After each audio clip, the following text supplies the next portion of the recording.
You'd think that after spending millions of dollars setting up a foundation model entity to employ physicians, or even going out in those states without prohibitions on the corporate practice of medicine and employing physicians directly, that hospitals would want you to succeed. Well, they do, sort of, but only to a point. Historically, physician practice was entrepreneurial. For one reason or another, chiefly related to the complexity of running a practice in today's economy, many physicians have chosen the hospital employment route.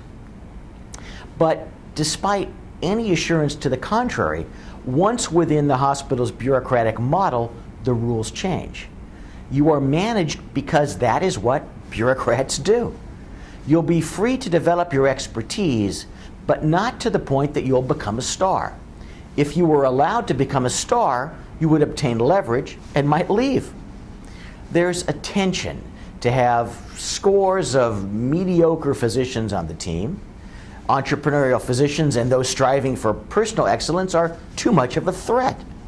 You'll be paid fairly well, but not above what are actually mediocre levels, such as the 75th percentile on employer-favorable surveys.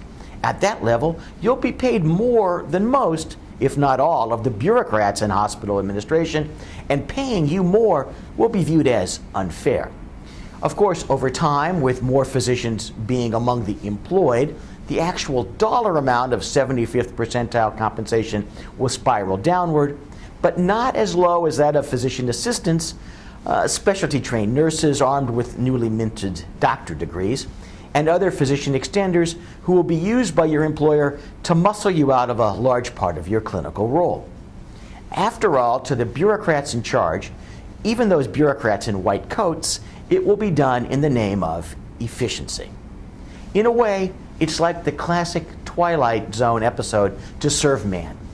You might feel that you are participating in something greater, but the reality is that you're on the menu.